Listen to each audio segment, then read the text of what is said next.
अस्सलाम वालेकुम, मेरा नाम डॉक्टर सहरिश है। आपका नाम क्या है? मेरा नाम इरफान है और मेरी उम्र 40 साल है। जी बताइए, किस तकलीफ के साथ आए हैं आप? डॉक्टर साहब, मुझे सांस लेने में मसला हो रहा है और 2 साल से खांसी की शिकायत है और बलगम भी आ रहा है। अच्छा, ये बताइए कि बलगम रोजाना आता है या कभी कभी? कभी कभी आता है, लेकिन 2 महीने से ज्यादा आ रहा है। क्या बता सकते हैं कि बलगम की मिकदार कितनी होती है? जैसे 1 चाय का चम्मच या आधा कप? तकरीबन 1 चम्मच के बराबर। बलगम का रंग कैसा होता है और क्या कभी उसमें खून भी आया है? हल्के पीले रंग का होता है और खून नहीं आता। क्या सीने से कोई सीटी जैसी आवाज भी आती है? जी। क्या सांस फूलता है? सीढ़ियां चढ़ता हूँ तो सांस फूलता है। क्या लेटने से सांस ज्यादा फूलती है? जी नहीं। क्या रात को सांस की वजह से नींद से उठ जाते हैं? कभी कभी। क्या आपने नोट किया है कि किसी खास मौसम में ये ज्यादा बढ़ जाता हो? जी, सर्दियों के मौसम में ये ज्यादा बढ़ जाता है। कभी अस्पताल में दाखिल हुए हैं? जी नहीं। माजरत के साथ कुछ जाती सवाल करना चाहूंगी, इजाजत है? जी, आप कर सकती हैं। क्या आप सिगरेट पीते हैं? 30 साल से सिगरेट पी रहा हूँ। रोजाना 1 पैक पी लेता हूँ। क्या इसके अलावा कोई और नशा भी करते हैं? जी नहीं। काम क्या करते हैं? किसी धूल, केमिकल या फैक्ट्री में काम तो नहीं करते? जी, सीमेंट की फैक्ट्री में काम करता हूँ। क्या बुखार या वजन में कोई तब्दीली आई है? जी नहीं। ब्लड प्रेशर, शुगर या दिल का कोई मसला? बीपी की शिकायत है, इसके लिए दवा लेता हूँ, अटेनोलॉल। बीपी के अलावा कोई और दवा रोजाना इस्तेमाल करते हैं या इनहेलर लेते हैं?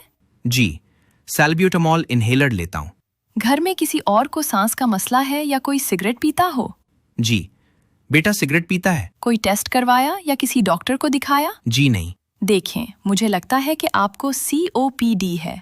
इसका मतलब है कि आपके फेफड़े कमजोर हो गए हैं। इस बीमारी में हवा का फेफड़ों के अंदर आना और जाना मुश्किल हो जाता है। ये एक तवील बीमारी है और वक्त के साथ बढ़ सकती है। इसका मुकम्मल इलाज नहीं है, मगर एहतियात और दवाओं से इसमें बेहतरी आ सकती है। मैं आपको कुछ टेस्ट लिख कर दे रही हूँ, आपने ये करवाने हैं। जी, मैं करवा लूंगा। आपने एक स्पायरोमीट्री टेस्ट करवाना है। ये सांस का टेस्ट है जिससे पता चलता है कि फेफड़ों में हवा कितनी तेजी से आती और जाती है। इसके अलावा सीने का एक एक्सरे और एक खून का टेस्ट CBC भी करवाएंगे।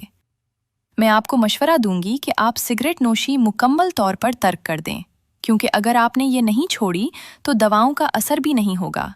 आज से छोड़ने का मंसूबा बनाएं। ज़रूरत हो तो निकोटीन गम्स इस्तेमाल कर सकते हैं या अस्पताल आकर मदद ले सकते हैं। इलाज का सबसे अहम हिस्सा सिगरेट नोशी का मुकम्मल खात्मा है। अगर आसपास कोई सिगरेट पी रहा हो तो मास्क इस्तेमाल करें या वहां से चले जाएं।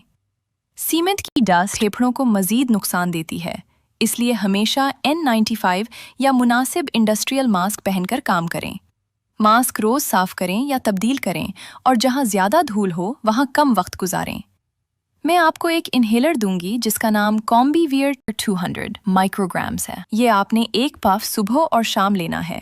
चूंकि इसमें स्टेरॉइड होता है, इसलिए लेने के बाद अच्छी तरह कुली कर लें ताकि मुंह में छाले ना हों। इसके कुछ साइड इफ़ेक्ट्स भी हो सकते हैं, जैसे आवाज़ में तब्दीली, सर दर्द या दिल की धड़कन तेज़ होना। अगर ऐसा महसूस हो तो अस्पताल आ जाएं। आपने जिस्मानी सरगर्मी जारी रखनी है, जितना बर्दाश्त कर सकते हैं, ताकि फेफड़े बेहतर काम कर सकें। खांसी आए तो कहने का इस्तेमाल करें। बलगम टिश्यू में डालकर डस्टबिन में फेंक दें। आपने 2 वैक्सीन लगवानी है। इन्फ्लुएंजा वैक्सीन हर साल ख़िज़ा में और न्यूमोकोकल वैक्सीन ज़िंदगी में 1 बार। इसके अलावा वज़न कम करें, इससे वर्जिश की सलाहियत बेहतर होगी। इनहेलर सही तरीके से इस्तेमाल करें ताकि दवा फेफड़ों तक पहुँचे।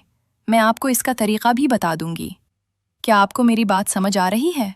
जी डॉक्टर साहिबा। आपने 4 हफ्ते बाद दोबारा आकर दिखाना है। लेकिन अगर सीने में दर्द हो, वज़न में कमी महसूस हो, बलगम में खून आए या तेज़ बुखार हो तो फ़ौरन अस्पताल आएं।